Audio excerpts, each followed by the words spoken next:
Hello friends, आपका एक बार फिर से स्वागत है आपके अपने YouTube चैनल गुरु आर्यभट्ट में। जैसा कि आप सभी लोग जानते हैं कि आज पूरा विश्व ही कोरोना वैश्विक महामारी से जूझ रहा है और इसकी वजह से हमारा जो क्लास है वो काफी ज्यादा बाधित हुआ है। तो इसी बीच आप सभी के आग्रह पर ऑनलाइन क्लास कराने का निर्णय लिया गया।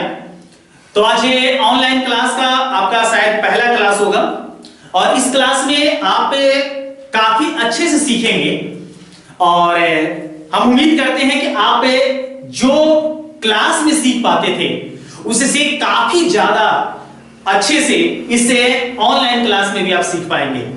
ताकि आज का ऑनलाइन शुरू करते हैं और हमें पूरा उम्मीद है, पूरा विश्वास है कि आप इस वीडियो को पूरा देख लें तो आपको किसी प्रकार की कोई कठिनाई इस टॉपिक से नहीं होगा।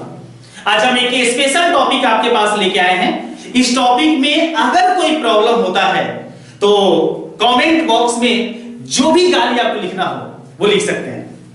आइए तो एक बार अपना वीडियो शुरू करते हैं। पूरा वीडियो को देखिए। अगर वीडियो अच्छा लगे तो इसे सब्सक्राइब करें और बेल आइकन को दबाना ना भूलें। आइए शुरू करते हैं अपना ये वीडियो।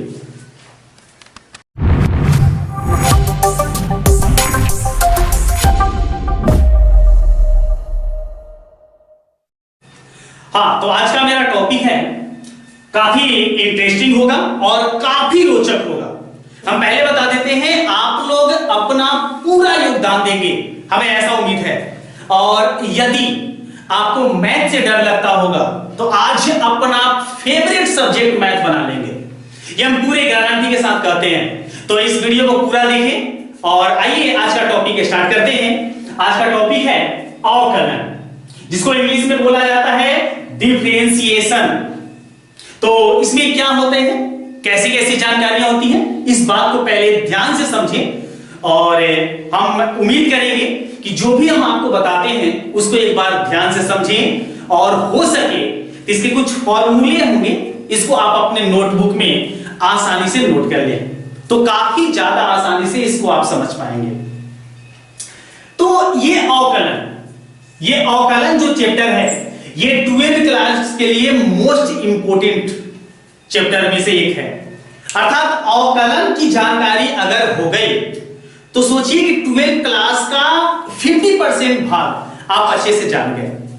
तो इस अवकलन में क्या होता है, कैसी जानकारी होती है, बने रहिए इस वीडियो के साथ। सबसे पहले आपको जानकारी दे दें कि अवकलन किसी फंक्शन का किया जाता है। ध्यान दें, अवकलन किसी भी फंक्शन क्या किया जाता है, फलन क्या किया जाता है। यदि कोई फलन आपके पास दिया हो तो उसके अवकलन की प्रक्रियाएं करनी होती है और उसके फलन की अवक्रियाओं को अच्छे से समझना होता है। ऐसे इसे क्रिया को अगर जाने, सपोज जैसे मान लीजिए कि हम लोग इसके पहले त्रिकोणमिति पढ़े तो त्रिकोणमिति में कुछ इस प्रकार से निष्पत्ति आपके सामने आई थी। जैसे हम एक त्रिकोणमिति की निष्पत्ति ले लेते हैं sin x। तो sin x को अगर जाने तो sin x इस प्रकार का फलन है और ये जो sin x है इसी फलन का आज करने के लिए जानना है अवकलन। इसको हम अवकलन के तहत आज जानेंगे। ऐसे इसको हम लोग अगर sin x का डेरिवेटिव भी कहें तो ये गलत नहीं होगा। इसी प्रकार से कुछ अन्य प्रकार के फंक्शन, जैसे हम लोग जानते होंगे इनवर्स फंक्शन। इनवर्स फंक्शन में हम लोग जाने थे sin inverse x, cos inverse x। इस तरीके से इनवर्स की कई सारे फंक्शन के बारे में जाने। अलजेब्रिक फंक्शन जाने होंगे, लॉगरिथम फंक्शन का नाम हमारे सामने आएगा। तो ऐसे फंक्शनों के जो डेरिवेटिव्स होते हैं वे काफी आसानी से सीखे जाते हैं। आइए पहले हम आपको बताते हैं कि ये जो अवकलन होता है इसको कैसे फलन के तहत किया जाता है या फलन में लागू किया जाता है। आइए इस पर थोड़ा सा ध्यान देंगे सब लोग। जैसे मान लीजिए कि हमारे सामने एक छोटा सा फलन है, सपोज जैसे मान लीजिए मेरे पास एक फलन है, वो है फलन sin x। एक त्रिकोणमिति का फलन है तो इस फलन का अगर डेरिवेटिव करना हुआ तो इसको डेरिवेटिव के तहत किया जाता है और उसके सिंबल, उसके संकेत दिए जाते हैं d/dx। ऐसे इसको अगर हम पूरी जानकारी के साथ जाने तो इसको पढ़ते हैं derivative of sin x with respect to x, अर्थात अवकलन sin x का करना है x के सापेक्ष। ये जो हमारे सामने नीचे वाले पद में dx लिखा हुआ है, इसका मतलब ये हुआ कि इसका आपको डेरिवेटिव करना है, वो भी किसके सापेक्ष करना है, तो वो भी सापेक्ष करना है x के। तेरी मान लीजिए x के सापेक्ष से करना है तो इसको हम एक लाइन में जान जाए कि इसको सिंबल रूप में दर्शाते क्या है, तो दर्शाते हैं d/dx, अर्थात derivative of respect to x। अब इसी को अगर सपोज दैट मान लीजिए कि मेरे पास y इक्वल टू कोई एक फलन है और y इक्वल टू फलन मेरे पास है cos x, तो अगर इसका derivative with respect to x दर्शाना हुआ, x के सापेक्ष दर्शाना हुआ, तो हम इसे लिखेंगे d/dx ऑफ y। इसलिए इससे अवकलन में इस डेरिवेटिव को जो हमारे सामने x के सापेक्ष दर्शाया जा रहा है, इसको हम डायरेक्टली d/dx कहेंगे, अर्थात d/dx ऑफ y। और इसी तरीके से cos x का अगर दर्शाना हुआ तो दर्शाएंगे d/dx ऑफ cos x, अर्थात cos x का ये जो है x के सापेक्ष अवकलन ये संबोधित करता है और ये y का x के सापेक्ष संबोधित करता है। अब सपोज दैट यदि आपके दिमाग में ऐसी भी बात आ सकती है कि सर ये बताइए कि अगर मान लीजिए कि यहां x के सापेक्ष जो हमारे सामने अवकलन है, अगर इसको हमें t के सापेक्ष करना हुआ, अर्थात डिफरेंशिएशन करना हुआ विथ रिस्पेक्ट टू t, तो इसको हम दर्शाएंगे d/dt। उम्मीद करते हैं आपको समझ में आया होगा। t के सापेक्ष अगर अवकलन सब करना हो तो हम उसे दर्शाएंगे d/dt। अगर मान लीजिए किसी को p के सापेक्ष अगर करना हुआ अवकलन तो उसको दर्शाएंगे d/dp, अर्थात ये जो नीचे लिखा हुआ पद हमारे सामने है यही बताता है कि अवकलन जो किया गया है जिस फलन का वह किसके सापेक्ष किया गया है। उम्मीद करते हैं आपको समझ में आया होगा। अगर आपको ये समझ में आ गया तो एक छोटा सा पॉइंट दे रहे हैं, अगर ये समझ में आ गया तो कमेंट बॉक्स में इसे जरूर आप बताएं। यदि आपके सामने लिखा जाए एक फलन कुछ इस प्रकार से और अगर आपसे पूछा जाए कि ये जो आपके सामने टर्म है, पद है, वो किसके सापेक्ष दर्शाए गए हैं, अर्थात यहां जो अवकलन है वह किसके सापेक्ष है। अगर आपको ये समझ में आ गया तो जरूर कमेंट बॉक्स में लिखें ताकि हमें ये पता चल सके कि आपको ये टॉपिक काफी आसानी से समझ में आ रहा है। आइए, तो हम उम्मीद करते हैं कि ये बिल्कुल आपको समझ में आ गया होगा और किस प्रकार से किसके सापेक्ष अवकलन किए जाते हैं ये भी बात आपको समझ में आई होंगे। आइए, इसके कुछ बेसिक फॉर्मूले होते हैं, उस फॉर्मूला को जानते हैं और उस फॉर्मूला को हम ये आपको कहेंगे कि उस फॉर्मूला को हो सके तो नोट कर ले। अगर वो फॉर्मूला आप याद कर लिए तो हम पहले बता देते हैं कि दुनिया की कोई ताकत आपको इस अवकलन को सीखने के लिए नहीं रोक सकती है। ये मेरा पूरा कॉन्फिडेंस है कि आपको ये अवकलन अच्छे से समझ में आ जाएगा, इसको कहीं और जाने की आवश्यकता नहीं है। तो हम पूरे कॉन्फिडेंस के साथ हम आपको ये बात बताते हैं। तो एक बार अगर आपके पास कलम कॉपी अभी नहीं है तो एक बार कलम कॉपी ले लें और इस वीडियो को पॉज करें और पॉज करके जो भी आपके सामने हम फॉर्मूला लिखवा रहे हैं, जो बेसिक फॉर्मूला होंगे उसको जरूर फॉर्मूले को नोट कर ले। आइए, इसका फॉर्मूला क्या होता है दो पार्ट में बताएंगे, ध्यानपूर्वक इसको समझेंगे।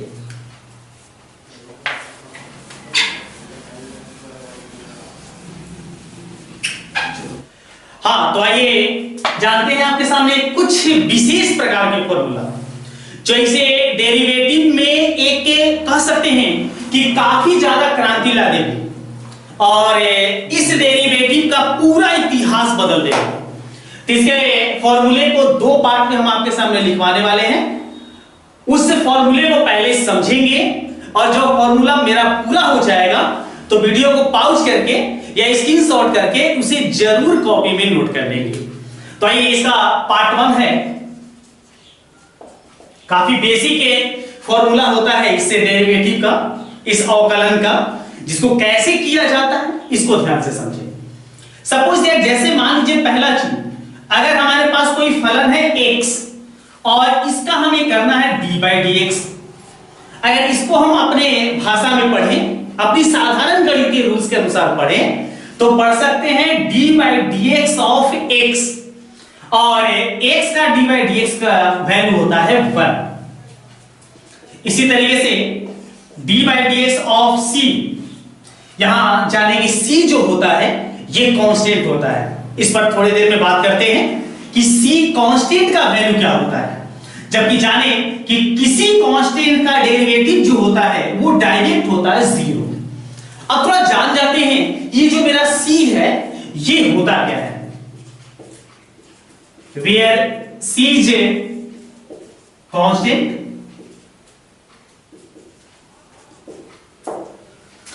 अब c क्या है इस बात को थोड़ा सा समझ लेंगे। तो जाने कि यदि कोई संख्या जो x के फलन के रूप में नहीं है, सपोज है, जैसे मान लीजिए कि मेरे पास एक संख्या है 5, तो 5 में यदि x के पद नहीं है, x नहीं है, तो ऐसे जो पद होंगे ये कहलाएंगे कांस्टेंट। लेकिन अगर मान लीजिए कि हमारे सामने 5x अगर आ गया तो ये कांस्टेंट नहीं माना जाएगा। बस अब यही समझें कि जितनी भी संख्याएं होती हैं वे सारी संख्याएं कांस्टेंट मानी जाती हैं। इस विषय में आगे जैसे जैसे बढ़ेंगे आपको हम बताते जाएंगे। अभी जाने कि किसी कांस्टेंट का डेरिवेटिव जो होता है विद रिस्पेक्ट टू x वो होता है क्या, 0। लेकिन अगर d/dx किसी कांस्टेंट के साथ x लगा हो, अर्थात ये पूरी तरीके से कांस्टेंट नहीं मानी जाती है, लेकिन अगर इसका वैल्यू जानेंगे तो इसका वैल्यू कैसे निकालेंगे। तो यदि कभी भी x के फलन में कांस्टेंट अगर आ जाए, ध्यान देंगे सब लोग, x के पद में कांस्टेंट आ जाए तो कांस्टेंट को पहले निकाल कर और जो भी x के पद बचते हैं, x वाले टर्म होते हैं, उसका डेरिवेटिव निकाला जाता है विद रिस्पेक्ट टू x। अर्थात इसका वैल्यू अगर जाने तो हो जाएगा c। अब समझिए c क्यों होगा, तो c जो अगर निकालते हैं तो बचता यहां पर x है, और x का d/dx क्या होता है, तो जैसे पहले रूल्स में हम जान चुके हैं क्या होता है 1, तो 1 से c में क्रॉस करेंगे तो टोटल वैल्यू क्या आ जाएगा c। इसमें 4th नंबर में जानेंगे कि d/dx of x to the power n, d/dx of x का पावर n जो है इसका क्या होता है डेरिवेटिव, तो इसका वैल्यू होता है n x का पावर n माइनस 1, अर्थात n x to the power n minus 1। इसी तरीके से 5 नंबर में हम जानकारी दे दें कि d/dx of root x, root x का d/dx क्या होता है, तो रूट x का d/dx जो होता है वो होता है 1/2 रूट x। और एक फॉर्मूला और इसमें नोट कर लें कि d/dx ऑफ 1/x, 1/x जो है इसका d/dx क्या होगा, तो 1/x का d/dx जो होगा वो होगा -1/x²। पार्ट 1 में हमारे पास ये 6 फॉर्मूले आपके सामने होंगे जिसमें आप देख सकते हैं, काफी आसानी से उम्मीद है कि समझ में आया होगा। तो एक बार सभी लोग इसको नोट कर ले। अब जानिए इसका पार्ट 2, कुछ फॉर्मूला पार्ट 2 में भी होंगे, उसको भी यहां जान जाए। और पार्ट 2 में आज हम आपको बताएंगे त्रिकोणमिति जो होती है उसके फलन, त्रिकोणमिति में जो 6 निष्पत्तियां होती हैं उसके भी डेरिवेटिव अलग अलग होते हैं, और उसको हम यहां पर फॉर्मूले रूप में डायरेक्ट आपको बताएंगे। तो इसमें जाने कि d/dx ऑफ sin x, त्रिकोणमिति का पहला जो फलन होता है, पहला जो फंक्शन होता है वो होता है sin x, तो sin x का d/dx होता है और ये होता है cos x। इसी तरीके से d/dx ऑफ cos x का अगर जाने तो cos x का d/dx होता है -sin x। थर्ड नंबर में जाने d/dx ऑफ tan x, तो tan x का d by dx, tan x का डेरिवेटिव जो होता है विद रेस्पेक्ट टू x, ये होता है मेरे पास, ये होता है sec स्क्वायर x। इसी तरीके से फोर्थ नंबर पे जाने कि d by dx of cot x, cot x का जो d by dx होता है ये होता है minus cosec square x। 5 number पे जाने d by dx of sec x, तो sec x का जो d by dx होता है ये होता है sec x into tan x, sec x into tan x। और 6 नंबर और अंतिम नंबर जाने तो d by dx जो होता है cosec x, ये हो जाता है minus cosec x into cot x। काफी आसान है। अगर एक बार इसे आप पढ़ लेंगे, मन से पढ़ लेंगे, तो हमें उम्मीद है कि इस फॉर्मूले में तो कोई ताकत ही नहीं है, कोई दम नहीं है। आपके माइंड में जितना ताकत है इसमें तो कोई फॉर्मूले में दम नहीं है। हाँ, और आपको याद रखने की सुविधा में आपको बता दें कि जैसे देख सकते हैं कि यहां पर कोई ऐसे भी डेरिवेटिव्स हैं जिसमें प्लस और कुछ में ऐसे हैं जिसमें माइनस, प्लस और माइनस के क्रम है।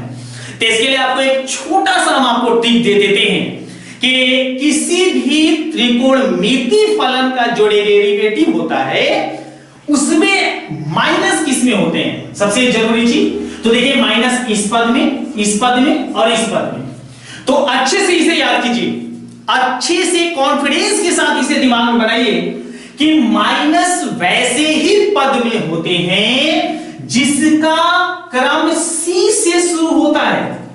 अर्थात जिस त्रिकोणमितीय फलन का पद सी से शुरू होगा उसका d by dx माइनस में होगा।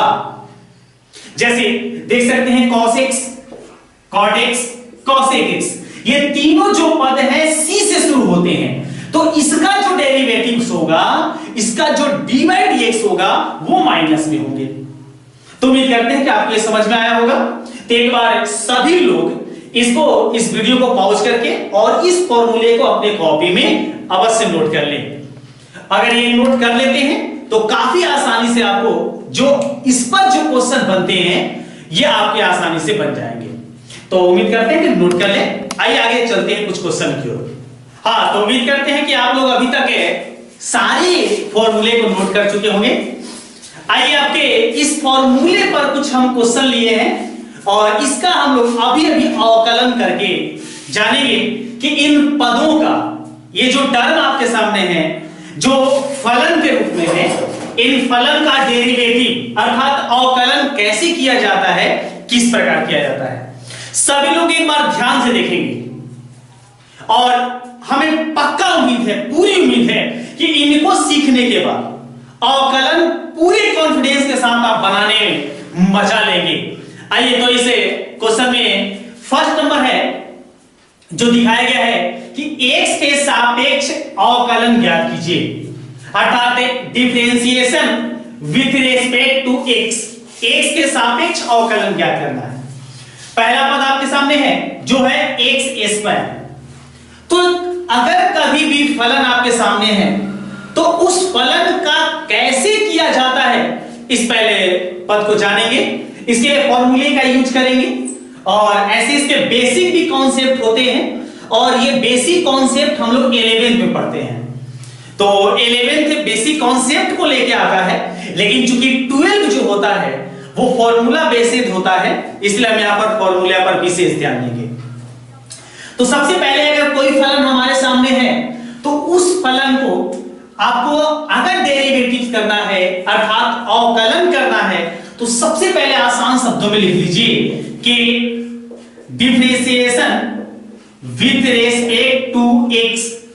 याद रखें ये लिखना मोस्ट इंपोर्टेंट होगा, अति आवश्यक होगा। और इसके सिंपल के रूप में हम दे सकते हैं x के सापेक्ष, थोड़ा देर पहले जाने, इसको लिख सकते हैं d by dx of x square. तो x स्क्वायर का कैसे d by dx करेंगे, तो इसके लिए अभी जो पार्ट 1 जाने थे उस पार्ट 1 में फोर्थ जो फॉर्मूला था उसकी प्रॉपर्टी यूज करेंगे। जो प्रॉपर्टी क्या था, x का पावर n अर्थात x to the power n का d by dx जो था वो था nx का पावर n माइनस 1।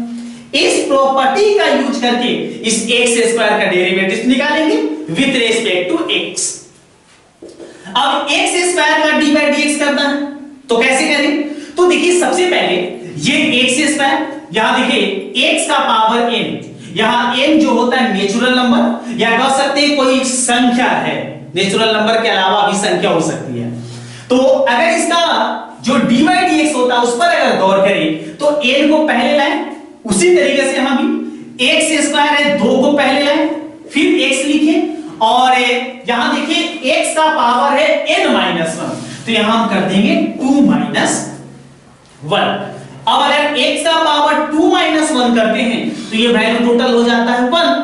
अब x का पावर 1 का जो वैल्यू होगा वो x ही होगा, अर्थात टोटल जो वैल्यू हो जाएगा वो 2x हो जाएगा। तो उम्मीद करते हैं ये कॉन्सेप्ट काफी आसानी से समझ में आ गया होगा। ये पार्ट 1 का 4th जो फॉर्मूला हम आपको बताया उस पर बना। आइए सेकंड क्वेश्चन देखते हैं ये कैसे बनेगा। अगर आपको अभी तक फॉर्मूला नहीं याद हुआ है या अभी तक फॉर्मूला नोट नहीं किए हैं तो आप सबसे बड़ी गलती कर रहे हैं। इसलिए हम फिर से एक बार आपको कहेंगे कि फॉर्मूला नोट करिए और उसे एक बार अच्छे से याद कर लें, फिर पूरे कॉन्फिडेंस के साथ ये आप बना पाएंगे। हम पक्का आपको गारंटी देते हैं कि ये क्वेश्चन नहीं समझ में आएगा, ऐसा हो ही नहीं सकता है। आइए सेकंड क्वेश्चन में इसका आप करते हैं। ये फर्स्ट क्वेश्चन था हमारा। सेकंड क्वेश्चन है cos sin x। अब इसका हमें डेरिवेटिव निकालना है, अर्थात अवकलन करने हैं x के सापेक्ष। तो पहले लिख लीजिए विथ रेस्पेक्ट टू x। अब हमें इसके सिंबल रूप में लिखना हो तो लिख सकते हैं d by dx of cos sin x। तो ऐसे कैसे क्वेश्चन आएंगे, ये कैसा बनेगा? ये आप देख सकते हैं कि त्रिकोणमिति का एक फलन है, त्रिकोणमिति का एक फंक्शन है। तो इस क्वेश्चन को बनाने के लिए कौन सा तरीका यूज करेंगे? तो देखिए इसका सबसे आसान, सबसे बेसिक कॉन्सेप्ट हम आपको बताते हैं, जो आप पे अच्छे से फॉलो करेंगे तो सारे कॉन्सेप्ट आपको समझ में आ जाएंगे। ध्यान देंगे, अभी जो हम पार्ट 1 और पार्ट 2 में फॉर्मूला जाने थे वो फॉर्मूला बेसिक जो था वो उसी का आधार लेके इसको हम बनाएंगे। तो उसको आधार बनाने के लिए आप अपने माइंड में, अपने दिमाग में ये जो sin x है इसको मान लीजिए x। क्या कॉन्सेप्ट है ध्यान से समझेंगे। ध्यान दें, ये sin x जो है इसको हम मान लेंगे x, तो ये बन जाएगा cos x। ये बनेगा क्या? cos x। माइंड में मानना है केवल। sin x को मान लेंगे x तो ये बन जाएगा cos x। अब याद कीजिए कि cos x का डेरिवेटिव d बाई dx क्या होता है? तो cos x का जो d बाई dx होता है वो याद करते हैं तो वो होता है sin x। लेकिन याद कीजिए x हमारा sin x था, अपने माइंड में x क्या माने थे? sin x को माने थे, तो ये sin x हम जैसा है वैसे लिख देंगे। कॉन्सेप्ट समझ में आया गया होगा। आइए फिर से एक बार इसको रिपीट करते हैं। cos sin x है तो पहले अपने माइंड में लाइए, sin x को x मानिए, बनेगा cos x। अब इसी क्या होगा, cos x मानने से, इसको x मानने से क्या होगा कि आपका जो फॉर्मूला है वो फॉर्मूला यूज हो जाएगा। तो ये बन जाएगा cos x। cos x का होता है sin x, cos x का होता है माइनस sin x। तो यहां लिखेंगे माइनस sin, और x जो था वो x क्या था मेरे पास, वो था sin x। अब एक और कार्य करते हैं कि ये तो हम माने थे ना एक्सिस को, sin x को क्या किए, x माने थे। तो जब किसी पद को x, किसी टर्म को x मानेंगे तो उसी के इनटू में पुनः d बाई dx करेंगे, अर्थात d बाई dx करना होगा इस फिर sin x का।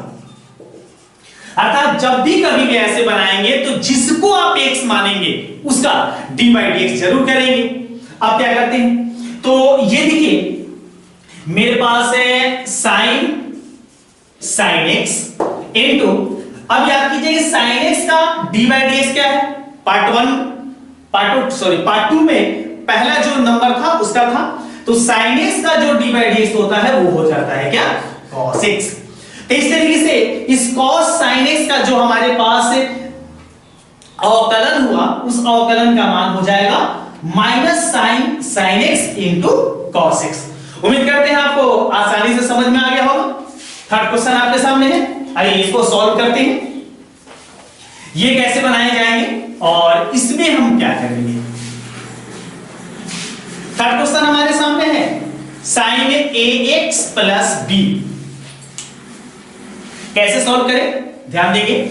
तो पहले आप आराम से लिख लें विथ रिस्पेक्ट टू x। ये लिखना अनिवार्य होगा, सारे क्वेश्चन में जहां भी अवकलन करेंगे इसको जरूर लिखेंगे। शॉर्ट में लिख लिया जाता है इंग्लिश में ही, हिंदी में भी आप लिख सकते हैं। इसको सिंबल दे देते हैं d by dx of sin ax plus b। अब कैसे करें ध्यान देंगे। अब ये जो ये कॉन्सेप्ट था उसी कॉन्सेप्ट को फॉलो करेंगे हम। जैसे साइन है तो साइन के जो आप एंगल रूप में देख रहे हैं, इस एंगल वाले फॉर्म को x मान लेंगे तो मेरा हो जाएगा sin x। क्या होगा ये sin x। तो sin x क्यों बनाएंगे, क्योंकि sin x का फॉर्मूला हम जानते हैं और उस फॉर्मूले का हम यहां यूज कर लेंगे। तो अगर sin है इसको मान लेंगे क्या x, तो अगर इसको x मानेंगे तो ये बन जाएगा sin x। और sin x का d by dx क्या होता है तो याद करते हैं, तो इसका होता है cos x। sin x का क्या होता है cos x होता है। तो x जो इसको हम माने थे, इसको जो है इसको हम अपने माइंड में x माने थे, sin x बनाए थे, तो लिखेंगे cos x। लेकिन जो x माने थे वो पूरा लिखा जाता है, केवल हल करने के लिए, सॉल्व करने के लिए इसे मानते हैं इस प्रकार। और अभी यहां पर हम आपको कॉन्सेप्ट बताए थे कि जिसको आप x माने हैं उसके इनटू में d by dx जरूर करेंगे। अर्थात d by dx किसका करेंगे तो ax प्लस b का। ध्यान दें, इसका हमें d by dx निकाल चुके हैं। अब यहां बचा हुआ है इस पद का d by dx। कैसे करेंगे वो देख लेंगे। तो ये मेरे पास है cos ax plus b into, अब यहां देखिए ये जो दो पद हैं जो प्लस में है, जो दो टर्म है उसको प्लस में लिखा गया है। तो इसका ऐसे अलजेब्रिक कुछ फंक्शन आते हैं, इसका जो बीजगणित होता है, इसका अलजेब्रा रूल्स होते हैं, उसको हम आगे आपको बताएंगे। लेकिन अभी डायरेक्टली जान जाइए कि ax का d by dx क्या होगा और b का क्या होगा। तो अभी अभी जो पार्ट 1 जाने थे फॉर्मूला में, पार्ट 1 में जो सेकेंड प्रॉपर्टी बताई, सॉरी थर्ड प्रॉपर्टी बताई गई थी, जो थर्ड प्रॉपर्टी बताई गई थी उसको याद कीजिए। तो उसमें जो है d by dx of cx, तो d by dx cx का क्या वैल्यू होता है c। तो सेम उसी प्रोसेस से ax जो है इसका क्या हो जाएगा, इसका हो जाएगा a। समझ गए होंगे। फिर से एक बार आपको रिपीट कर देते हैं, ax का d by dx, तो जैसे cx का d by dx क्या जाने c, तो ax का d by dx क्या होगा a, उसके बाद प्लस। अब b, तो अभी आपको बताया था कि जो भी संख्या होते हैं और यदि उसमें x के टर्म नहीं है तो वो मेरे कांस्टेंट माने जाते हैं। अर्थात यहां जो b है ये एक प्रकार का कांस्टेंट है, क्योंकि इसमें x का तो टर्म है नहीं, x का पद है नहीं, तो b कांस्टेंट है। और कांस्टेंट की प्रॉपर्टी क्या बताई हमने, तो d by dx क्या होता है उसका 0। अब a और 0 को ऐड कर देंगे, a होगा और इसे हम क्रॉस कर देंगे, तो टोटल वैल्यू आ जाएगा a cos ax plus b। और यही होगा इससे sin ax प्लस b का d by dx answer. I hope आपको ये समझ में बिल्कुल अच्छे से आया होगा और हम उम्मीद करते हैं कि ये पूरा कॉन्सेप्ट आपको समझ में आ गया है। अगर फिर भी कोई परेशानी हो, कोई भी प्रकार की परेशानी हो, नहीं समझ में आया हो, तो एक बार कमेंट बॉक्स में जरूर इसके बारे में जानकारी दें। और किसी प्रकार का अगर कोई तकलीफ होता है तो उसका शिकायत करें। आपके कमेंट को रिप्लाई हम देने की पूरी कोशिश करेंगे। और भी क्वेश्चन इसमें और भी नए नए रूल्स होते हैं और भी नए नए नियम होते हैं, तो इस नियम को अच्छे से जानेंगे, लेकिन इसके लिए अगले वीडियो का थोड़ा सा वेट करना पड़ेगा। अगले वीडियो में हम आपको बताएंगे कि ऐसे ही टर्म का किस प्रकार से, जैसे कुछ इनवर्स प्रॉपर्टी होती है, कुछ अन्य प्रकार के फंक्शन होते हैं, तो उनका कैसे कैसे किया जाता है डी बाई डी एक्स, कैसे अवकलन निकाले जाते हैं, तो ये अगले वीडियो में जानकारी लेंगे। धन्यवाद।